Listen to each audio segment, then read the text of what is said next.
Hello. So nice to see you all. Thank you for coming out. It's just always a struggle. I know there's so many different things to do in Santa Barbara. There's so many good lecture series, and we're still struggling along here, but I know we're going to build momentum over time. I just need to be patient. But I do appreciate word of mouth recommendation. I'm sure today we're going to particularly enjoy this lecture. I'm very pleased to introduce our speaker, who is Dr. James Glisten. And I'm particularly proud to be able to do this because he's the newest addition to our curatorial ranks. He is someone that we poached, as we ungraciously like to say, from the Huntington. Their loss, our gain. But no, I mean, he had a fabulous career there, and I think he's very sorely missed already. He's had at least 3 goodbye parties in the last week, and that's always a good measure of whether or not you're appreciated at your institution. We're sorry for them, but we're not really that sorry, because we really are looking forward to benefiting from his incredibly eclectic set of his knowledge. He's really a very unusual curator in some ways. His mastery of the 20th century as well as earlier art gives him a very informed approach to contemporary art, and we're really looking forward to taking advantage of that. I'm looking forward to taking advantage of it, as I will have him write many labels that I don't want to write.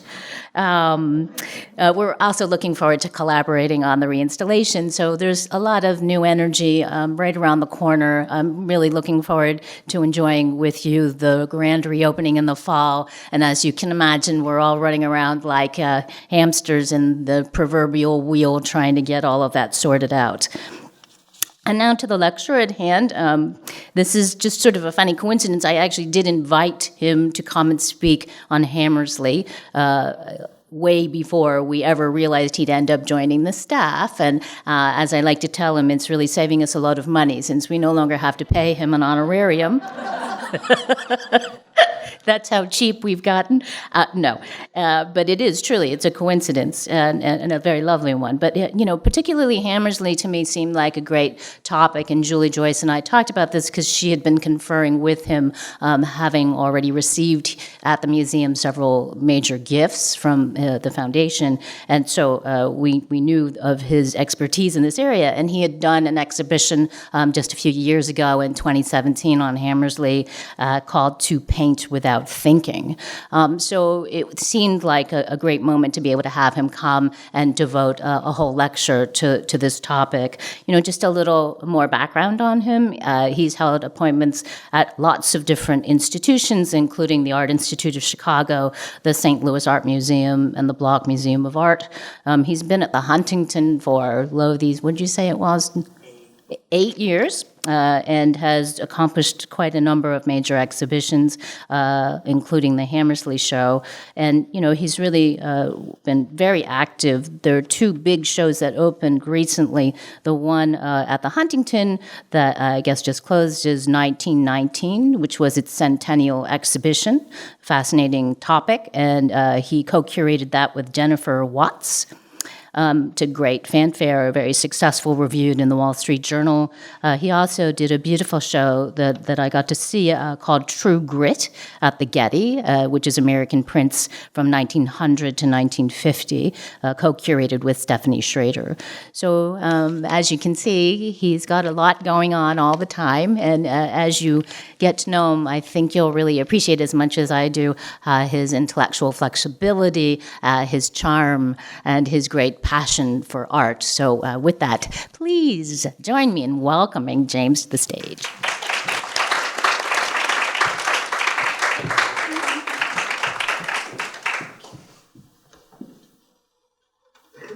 Turn myself back. Okay, it's working. Thank you for that introduction, Ike, and thank you to you and Larry for bringing me here to Santa Barbara. And it's been a really interesting couple weeks. I haven't been here long. I'm learning a lot. I'm talking to a lot of people. And I knew the collection here was really good, but when you're a curator of a place, you realize just how incredible it is, because you get to go through storage and through records and through all sorts of stuff. So I'm having a really great time acclimating and learning. And as Ike was saying, we're at a really exciting time because we're going to be reopening the galleries in the fall to much fanfare and to a major Van Gogh loan show. So, but with that, I'm going to get on with the talk for this evening, Frederick Hammersley and the Art of Control.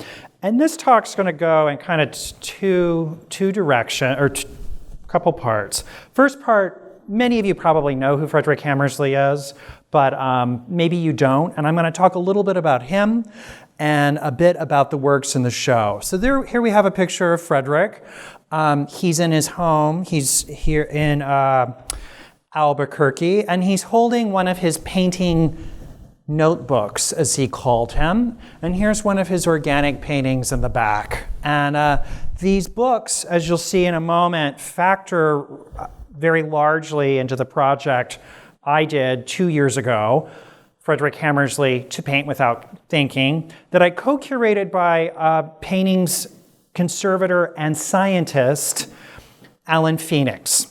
Alan Phoenix at that time was at the Getty Conservation Institute, and he's since retired. And you're going to see why in just a moment. Frederick Hammersley is as Alan would always say, Frederick Hammersley is the mother lode for any paintings conservator. So, Frederick was born in Idaho, Pocatello, studied there a bit, moved to Los Angeles in the late 1930s, and studied at Chouinard and later Jepson. Gets out of arts, goes off, as many men in his generation did, went off to the Second World War, not the First World War, the Second World War, and worked in photo reconnaissance. And he, interestingly, probably illegally, he took all these pictures with him when he left this facility in England, and they were photographs of the beaches in Normandy. So he was part of the team that dealt with the photo surveillance of the German fortifications in Normandy, and he saved those. They're now in the Smithsonian. There's no comment on them, but I'm sure he kept them because he knew that was his little part of a much bigger historical story. He then traveled around Paris. He went to Berlin, met Picasso, surreptitiously took pictures in Picasso's studio. They're kind of funny pictures. Also visited with Brancusi. And then, having become very worldly and very sophisticated, came back to Los Angeles and started work as a graphic designer and did that for a number of years and worked in graphic design and teaching into the 1960s. Frederick's kind of claim to fame early in his career was a participation in a show at what was the county museum, the Los Angeles County Museum of Art, called For Abstract Classicists. This is in 1954, and Jules Langzer curated it. And this was seen at the time as a really watershed moment for Los Angeles art. It was seen as a moment when Los Angeles artists had a modern abstract art movement that was centered in LA, born and bred in LA, and very distinct. And this is a picture that is often shown of the five of them. So we've got Langzer right here. Langzer coins the term hard edge to describe these paintings and these painters. Carl Benjamin, John McLaughlin, who was a bit older and the kind of dean of them, Frederick looking very young, and Lorzer Feidelson. And we've got, in addition to amazing Frederick Hammersley's in the collection here at Santa Barbara, wonderful examples of Feidelson's work, Benjamin's work, and McLaughlin's work, all here, right here in Santa Barbara at this museum. So 3 great examples. And they give you a great sense of the geometric precision, the care, the hard edges that characterize them, in contrast to the gestural abstraction that was happening back on the East Coast with the abstract expressionists. So Frederick works in the 50s and starts to work in this hard edge genre, continues to, but then also is working in these kind of surrealist what I think of as a surrealist vein. And this has the air to me of a human figure or a flower or something vaguely biomorphic or somewhat humanoid, and can't quite put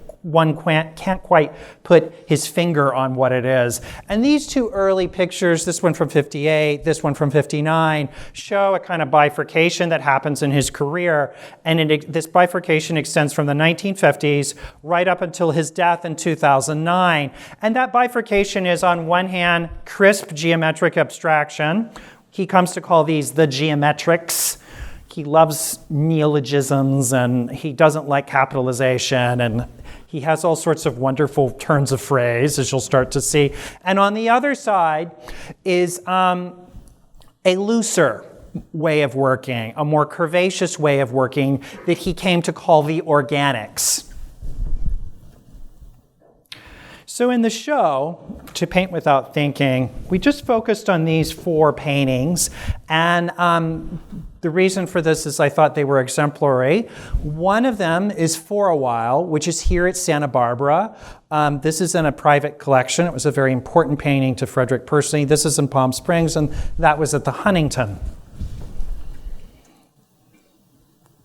Now, to paint, I'm going to eventually get to what on earth I mean by To Paint Without Thinking, but I have to tell you about the genesis of the show and why it happened.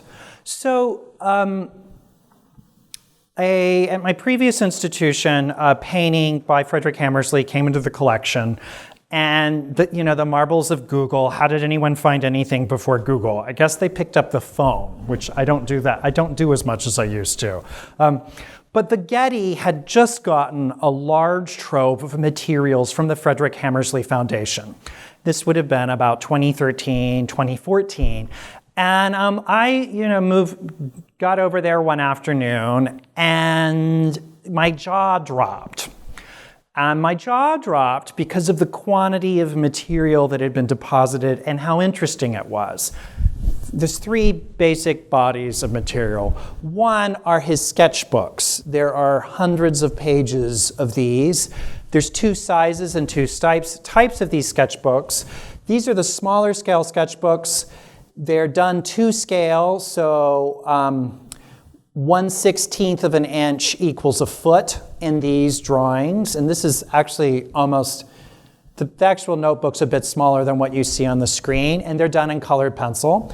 And he'd work through this, and he'd work through various kinds of compositions. And even in this, you can see him working through the browns and the sky blues and his various options. If he liked something, he would then size it up to his second set of notebooks. And these are oil on paper or acrylic on paper. From this second set of notebooks, he would then make his geometric paintings. What you have is a really unusual and really detailed archive of an artist's creative process and of the dozens of options and the dozens of things he tries and he throws out the window before he settles on something. Once he painted it on the paper and he sized it up to a real canvas, he followed the map or the guide that he'd sketched and painted for himself here. So that was one body of material. The second body of material are what I call the inventories. Starting in the early 1960s, let me get a better image of this. This gives you a sense of the inventories.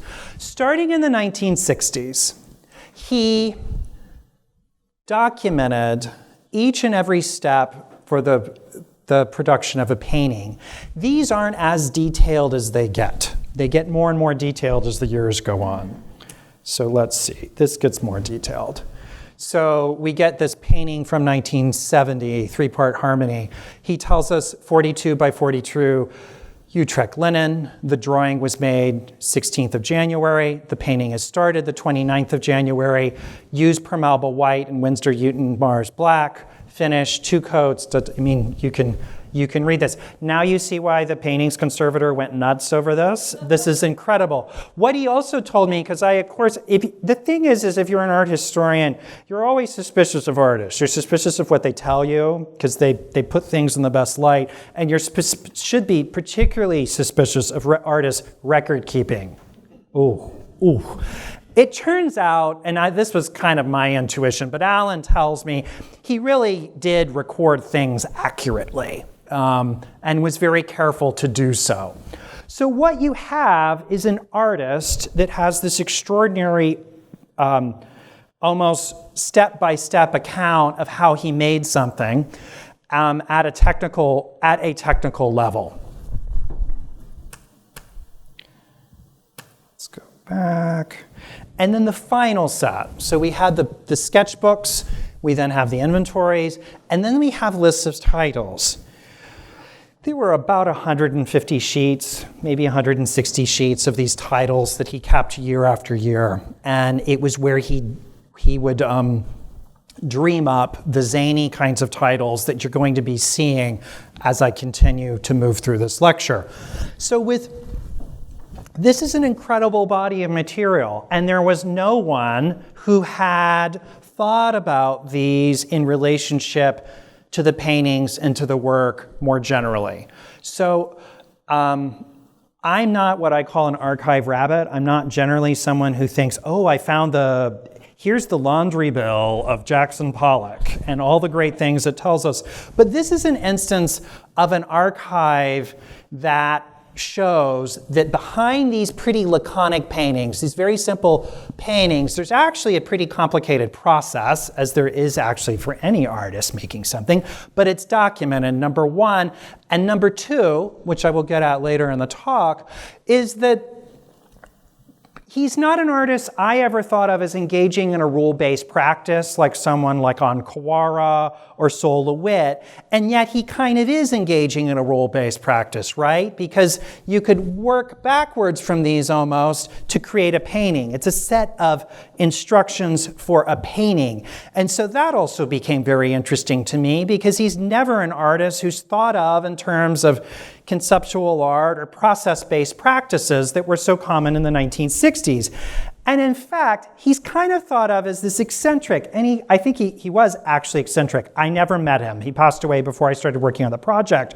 But he was connected in the art world. He showed at LA Louvre consistently. He read art magazines. He was out and about. He was an informed person. He wasn't off in his garage in the middle of nowhere making things with no kind of context.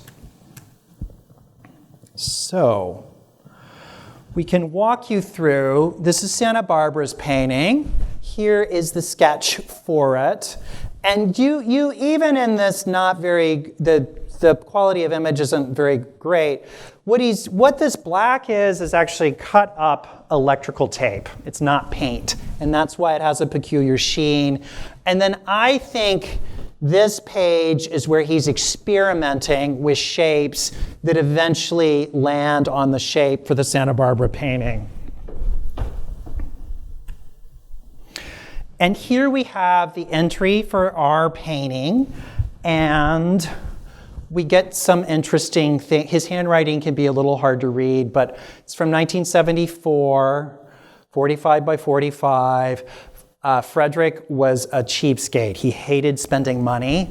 And he frequently notes how much something costs. So we know that it's 84 inch, 6 yards of linen for $140 a roll. Drawing and first coat. So the first coat is permalba, white, plus turpentine, 11th of February. And then there's something interesting here, which the Alan Phoenix could say more about. First coat of black. So mixed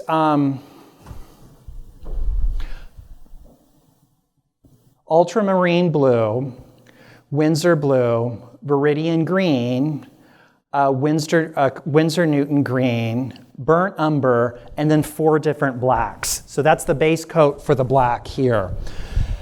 He is, across his career, obsessed with mixing together lots and lots of different blacks, colors, and different shades that are not black that kind of act as support for it.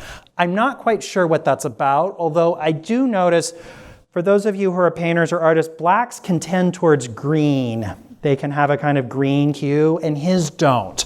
So I have a sense he's trying to stamp that out by having some blue in that would kill the green, though I don't know that. We go through the various stages, a touch-up stage in June of 74, or is that June 74, and then he tells us it's framed in November of 74. And then he kind of goes nuts on this painting. I won't go through all of this, but this is the most detailed. It's as if the simplest composition required the most efforts. He, in the end, for this picture, Common Courtesy, which is not on display because the surface is messed up. He didn't do a good job with this, but this is the kind of ne plus ultra of complexity. He ends up sanding this back to the canvas on three separate occasions, which he documents. So what the notebooks told me, and what I don't like to use the word obsessive, but let's be honest, it's a little obsessive. What those started to tell me is that this was an artist who was very interested in process and practice and rules. And he's making the geometric paintings, and he's making the geometric paintings, and he's living in Los Angeles. And in the late 60s, he says, quote, "I painted myself out."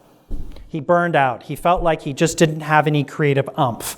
And so he'd been in Los Angeles at that point 30 years, and he got an invitation by a guy named Charles Maddox to come out to the University of New Mexico in Albuquerque to teach.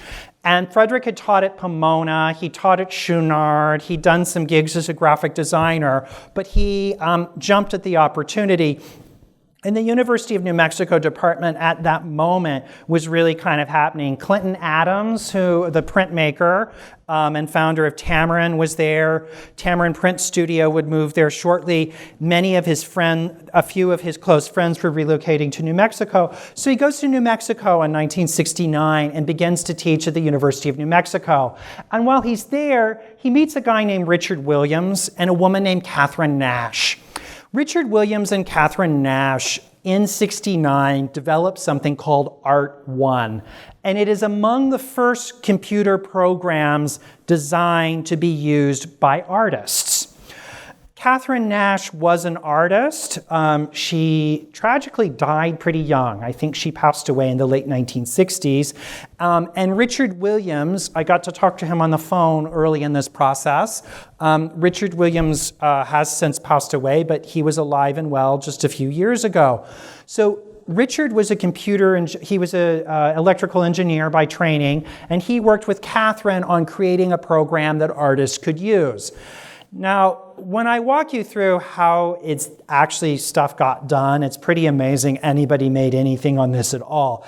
It was definitely not like a point and drag and drop kind of thing we're accustomed to now.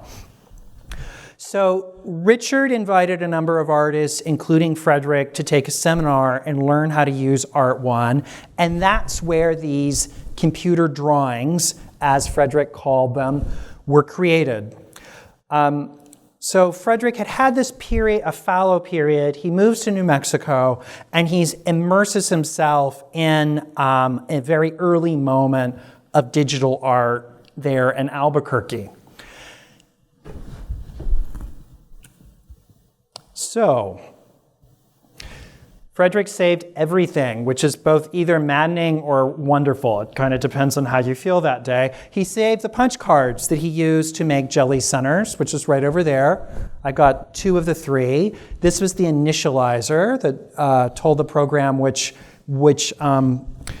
program to draw from, and then this actually told it to make ovals within ovals and the various characters that it needed to strike. He made these this was meant to be run on an IBM 360 Model 40, and it was printed on a 1403 line printer, which I bet some of you use or you've seen. These were in production for a really long time, and in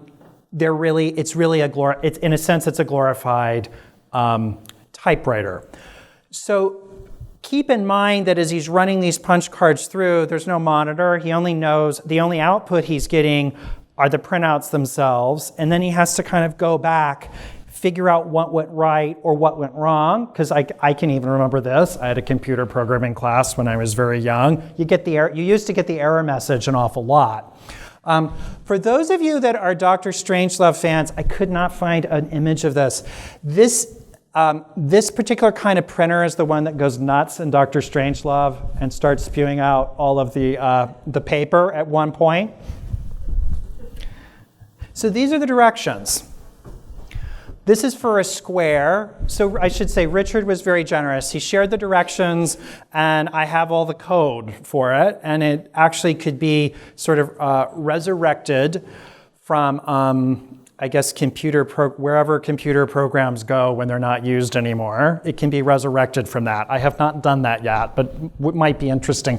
So to get a square printed out, you have to select column 1 or 2. Within that square, you then have to pick what the character is going to be. Will it be a P? Will it be a Q? Well, that's what line 3 does. Then you have to determine the coordinates of the square, and so on. Now, Frederick was clever, and what he figured out is that, if you do a square and it's a square full of Qs, it's not going to be that interesting. But if you start to do overstrikes, all of a sudden something really interesting can happen. So we have T time across. He's kind of likes his puns.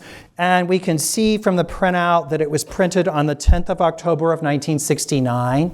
And it's called T time across, I think, because of the T's. So you start to see his method. So you have a T, then an overstrike with a subtract sign or a hyphen, a T with an overstrike of an equal sign, and then this quadrant is a T with an overstrike of a hyphen. So he's able to get all sorts of tonal nuances out of this pretty clumsy medium. Here you have O's, commas, and periods. What I like to say about this is that Frederick was already a rule-based artist. He was already keeping his painting notebooks. He was someone who liked to keep lists. He was very controlled and thoughtful about how he went about his work. He liked to use grids. So I think Frederick, 20 plus years into his career, found his perfect medium, right? This computer program in Art 1 with its set of difficult to use protocols and rigid matrices, he found the medium he didn't even know he liked or he needed. By every account, and Richard Williams knew this well, Frederick is the person who's been the most successful in making drawings from Art 1. In total, when Frederick died, the foundation had something like 1,500. Part of that probably had to do with any time he wanted to figure out if the program worked or not, he had to print something out. A number of institutions, including the Huntington and LACMA, Art Institute of Chicago, have a complete set of his computer drawings that these are this kind of 72 odd drawings that he felt were most exemplary of this medium.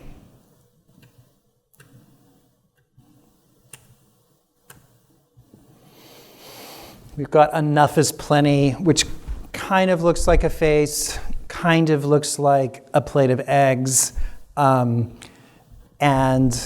we've got commas and semicolons in this kind of dancing sense. What doesn't come through on the screen, but you can see in person, is a kind of op art-like wiggle that these images have when you're in front of them. One really does kind of pay attention to them, and they play subtly with our depth perception. So there's a sense of a very shallow pictorial space that's kind of undulating and moving in and out. So he gets a lot of bang for his buck, so to speak, out of these, and I think he really did find his perfect medium. So after working in these for about 2 or 3 years, he starts painting again.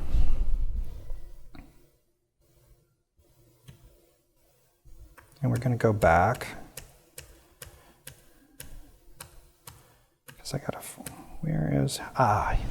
So see this? 1968, no paintings made. He moves to Albuquerque, New Mexico. 1969, he's in Albuquerque. He's making the computer drawings. He only makes one painting. He'd been a very prolific artist before this. And then in 1970, the floodgates open, and he becomes, throughout the 1970s, which some people might argue was his best and most productive decade, he produces an awful lot of geometric paintings, these geometric abstractions that look like this. So I think, though I can't prove it, that something about working with Art 1 loosened him up. And it also, while he was working, what's interesting is in the middle of working on Art 1, the entries to the painting, the inventories, become much more detailed. So Common Courtesy, the really long one I showed you, that went on for 2 pages, Common Courtesy was created after he'd worked with Art 1. And I think that what happened is, as he was working with Art 1, he began to see painting as a kind of step-by-step set of instructions or process. Now, a computer program, right, is nothing but a set of instructions for a computer, and he started to think about his own production process in similar terms, and that's when the noting every little tiny thing takes off. And I find it, what I find so interesting about this example is what he's already doing doesn't change, it's just amplified after working with Art 1. It's not as if he starts to work with digital art and all of a sudden he goes in a very different direction. He starts doing what he was already doing, but in a much more intense and purposeful way. Now, one thing I didn't get to do in the show, but I get to kind of essay this evening, and something I'm continuing to think about, is how to position Frederick Hammersley and his interest in rules and rule-based practices in the wider context of the art world of the 1960s. He didn't give us many options for this. When one asked him about other artists that were contemporary that he liked, he only talked about John McLaughlin. And I kept asking people over and over, was he friends with Agnes Martin? And they said no. I find that kind of hard to believe. There's not a lot of people in New Mexico now. There were even fewer back then. But apparently they never met, which is entirely true. Artists can kind of be a world unto themselves. So here I'm kind of taking leave of my introduction to parts of Frederick Hammersley's work, and I want to think about this question of what it means to paint without thinking. And that was the title of the show. And I want to try to situate that as a practice that isn't this and isn't something else I'm going to show you. Let me state that again more clearly. So, when Frederick Hammersley talks about painting without thinking, he isn't, in my view, thinking about a soul of wit type practice where you set up some parameters and you walk through the parameters. So the parameter in this case, this is the incomplete open cube of 1974. The parameters of this case, in this case, are you take an incomplete cube and you figure out how many parts of that incomplete cube you can subtract or move around. And Lewitt works through all of those permutations. So this is one way of thinking about a rule-based practice, or a way of working, a way of kind of making art without thinking, right? He sets up a set of rules and he carries these rules out. So here's another piece by Lewitt from 1970, and we have this certificate, the diagram in the certificate, which tells people exactly what the piece is supposed to look like. And then this is not an actual instantiations of the piece on a real wall, but it's a digital construction of it, which I thought was appropriate to show for Lewitt. We've got a wall divided vertically into 15 equal parts, each with a different line, direction, and color in all combinations. From 1970, Here are the instructions. Here's how to do it. He turned it over to assistants, and they executed the drawing. Now, Lewitt's one side of this. The other side of this is to think about how to turn over artistic creativity to pure chance. So we could say, I'm going to make a bit of a straw man, I'm simplifying things. Let's say that Lewitt is all about logic and control. You have a set of parameters, you let them play out in whatever way they're going to play out. But the other side of the coin of that during the 1960s is exemplified by John Cage. And the $5 word for this would be an aleatory way of working, which just has to, the aleatory being you're making artwork based on the toss of a die. You're using chance. You're using happenstance. And this composition, Harpsichord from 1967, is a really great example of that. So we're going to listen to about 45 seconds of it. It's fairly annoying most of the time. Full warning. So let's.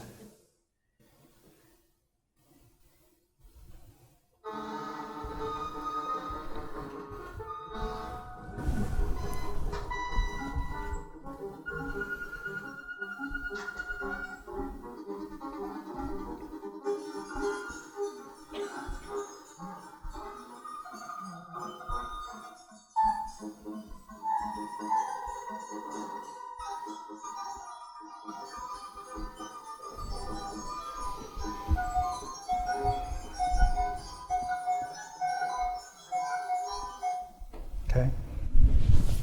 So what on earth did you just hear? So this is there were 7 harpsichords playing. There were a number of taped pieces also playing, and a computer synthesizer was at random mixing them. So that's why, as you heard that, at moments you could start to hear bits of harpsichord pieces come into focus, and then they would fall out of focus. Then you could hear just plain old static. I actually have come to like the piece in working on this talk tonight because of the way it plays with our attention and the music seems to come in and out of focus. It goes from static to something that resembles music back to static again. But the point of having you hear this is that Cage set up a system and then he let it just sort of play out however it was going to play out, and he absolved or he stepped away and did not exercise artistic control. This to me is kind of the opposite, or it's a nice good thing to put in opposition to Sol LeWitt. Well, I don't think Frederick Hammersley did either. So just to replay this. This is John Cage. I want to repeat the opposition I just made. So we have this instruction-based, logic-based, predictable way of working.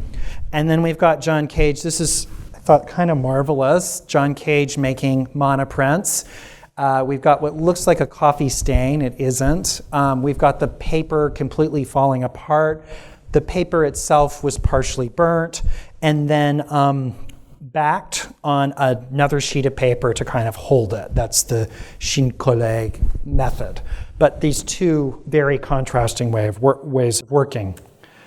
But Hammersley did neither. And when I'm talking about painting without thinking, I think that he instead was very invested in techniques in which he could delve into his unconscious, delve into his intuition, and dredge up things from outside of the conscious control of his mind. And he says as much. So this is a real breakthrough for him. This is a really unremarkable painting, if you see it in person. But he thought it was very important. And so this is what he says about it in 1950. And this is where we start to get a sense of what it meant for Frederick Hammersley to paint without thinking. in the 1950s, he was making a lot of self-portraits. And he tells us he was making a lot of self-portraits because, quote, I didn't know what the hell else to paint. He had finished art school, and he was working as a graphic designer and working to the dictates of his clients, of course. And he'd left school, and he no longer had anyone giving him assignments, and he said he found the creative freedom stultifying. He couldn't move forward. So he started making self-portraits as a way to just keep making art. Makes a lot of self-portraits through the late 40s. One September in 1950, he starts to make a self-portrait based on a grid. And when, as he says, I thought about the last element of a self-portrait, the eye, which in fact dictates the position of the head that it supports. I thought it would be interesting if instead of painting an eye, I painted a square entirely blue. I filled in the squares by hunch. He then proceeds to fill in the rest of the squares by hunch. He says, boy, if I can paint without thinking, that's for me. So here's the blue square, and he's working within a grid. And he's just drifting along and picking and painting colors as he chooses. And this way of thinking about a guy who liked to make lists and who was very systematic was suggested to me very early in the process. I found this little tiny notebook that's really it's literally this big. It's tiny. And in looking at this notebook, I first wondered why it was being saved, why it had ended up at the Getty, why he preserved it. And I've transcribed these page after page of these really kind of nutty entries that I didn't know what to do with. And I did land on this line. There's a method to my sanity, there's no method to my sanity. And what I began to realize is what this notebook probably was a bit like a dream journal, but a space for him to just jot down whatever was going through his mind from session to session. And then these wonderful lines that are so disjunctive, it's like the cut of a film where you go from maybe a nice dinner in a fancy restaurant to a bank robbery all of a sudden. You go from I'm crazy to meet a nymphomaniac to still alive, fet first, still alive, fate first, these kind of wordplay pieces. We also begin to get a sense of what the guy was reading. And there's been, he did not come out of nowhere. He read a lot, and he read widely in the 1930s and the 1940s. And continued to cross his life. I don't know that he read Freud on the unconscious or the psychopathology of everyday life, but it's interesting that he's thinking about that. So where this technique of dredging up the unconscious becomes really clear is in the pages and pages of titles. And I want to go through two strings that I've pulled out.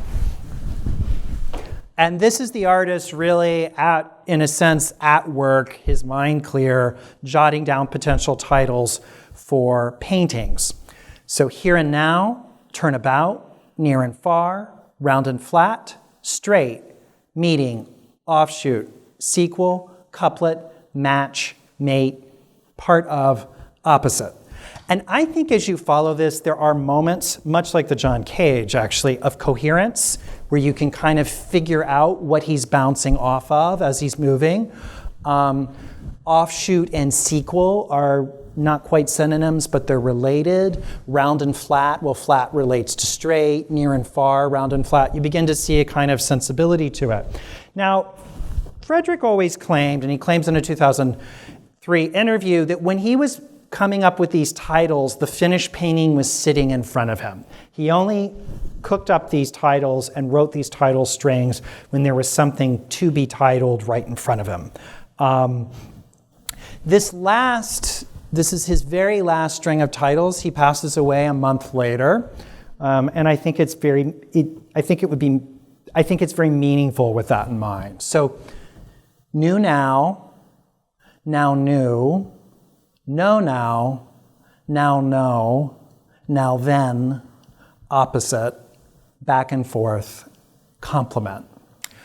And those ends to me have a kind of dirge-like feel, right? And they have the nose, the new, the now. There is this sense of absence or of nothingness, and certainly no. It kind of gets at that. And I don't know, it may be too much to read these as a kind of premonition of his demise. He did not know he would pass away, but he was in extremely frail health by the time he was writing these down. Whether or not you buy that, but I do think there's something to it, because he was not well the last year of his life.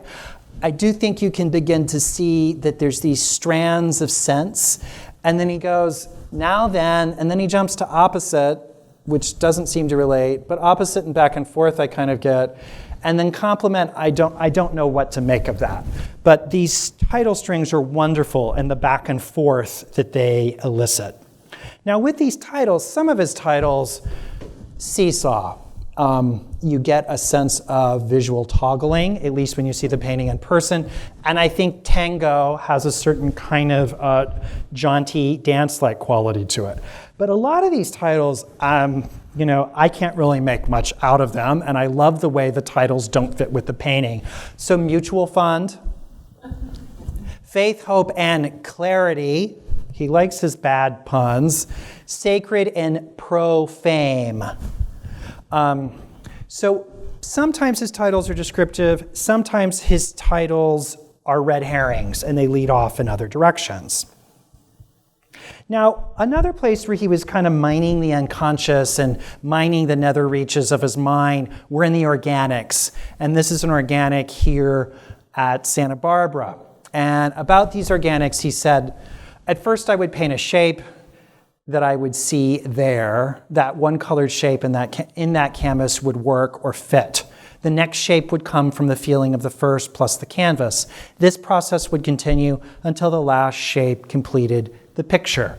So who knows what sequence he actually did, but maybe he started here and then he worked out. And he tried to be very open to the process, very much, which was a very different kind of painting process from the geometrics, wherein with the geometrics, he had the drawing right next to him, right? So he knew what colors he would be using, more or less. He would play with the mixtures a bit, but the geometrics were much more about rule following and execution. These were a bit different. Now, to a degree that's difficult, I think, to accept today or to be aware of today, Freud was a major figure in American culture, and he was a very important person for clinical training. Hammersley saw a psychiatrist for most of his life. He had an incredibly difficult relationship with his mother, which he talked about.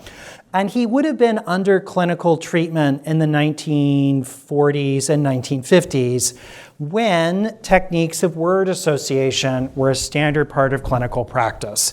And so I can't prove it, but I have the feeling that he's taking what he's learning from his psychiatrist or psychoanalyst, helping Frederick to kind of find repressions, uncover parts of his unconscious, to deal with his emotional life, but is then applying that to his artistic life as well. This is a full-page spread from a Life magazine. Life was a mainstream publication in those days, from January of 1957.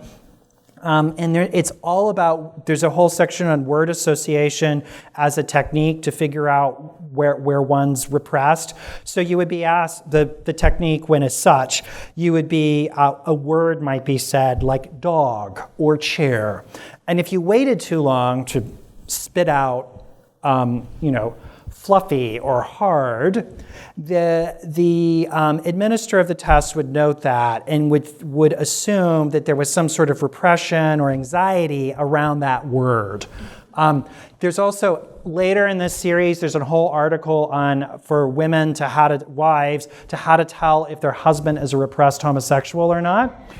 Very 1950s. But I think Frederick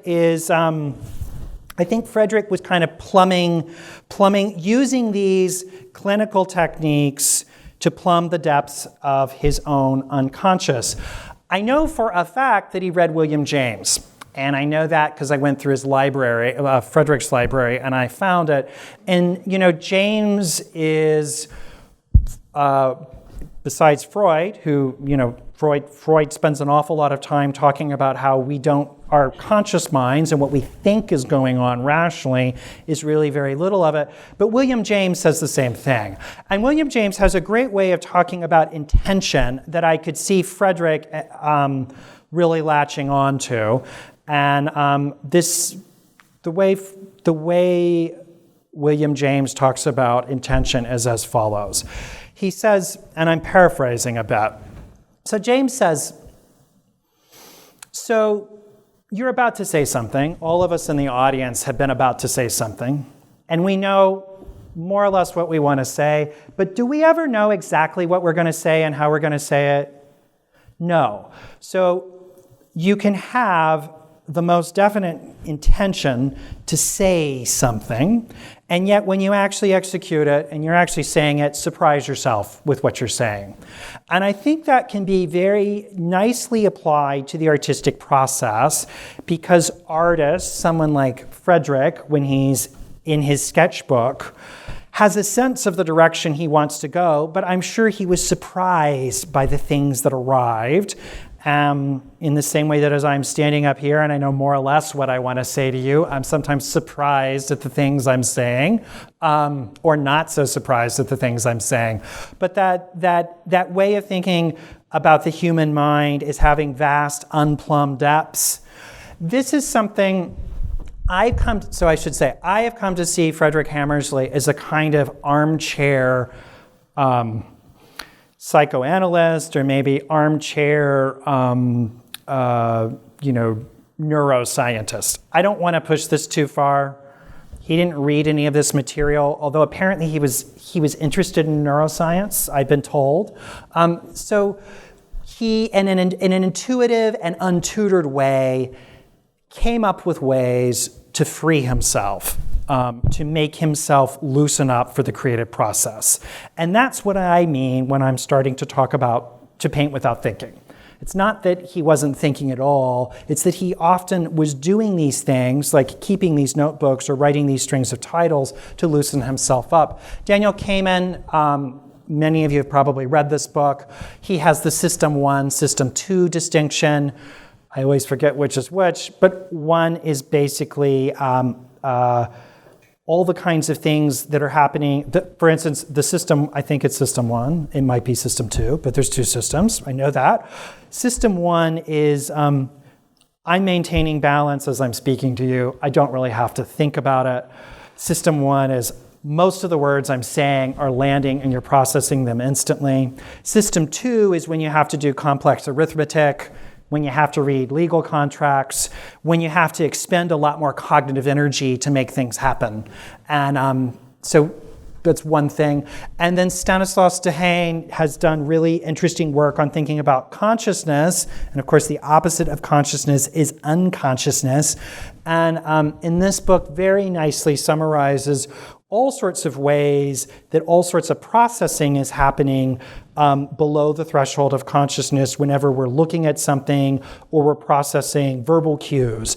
And many of the word association techniques that probably inspired Frederick Hammersley, thanks to neuroscientists in the 60s, 70s, 80s, and onward, those kinds of studies about the associations we're able to make with words subconsciously almost instantly have been empirically verified. So the fact that you have a word like bank can mean a river. Bank can also mean where you put your money. Well, it turns out through scientific techniques like priming, wherein words or pictures are flashed in front of people, but flashed so quickly that the conscious mind doesn't register it. Using that as a technique, they're able to figure out that people make all of these associations with words in parallel, even opposite associations at the same time. So do I think he's like a budding neuroscientist? No, not at all. I think he was someone who was very in touch with how his brain worked and what worked for him as a creative person. that ties in certain ways to contemporary issues in neuroscience. I should also say I'm not a psychobiography person. I became interested in his clinical experiences because I thought they were really relevant to what I was seeing in the archive. I'm not interested in doing a psychological history or psychobiography of Hammersley. And that's it. Thank you. If you have questions, please ask.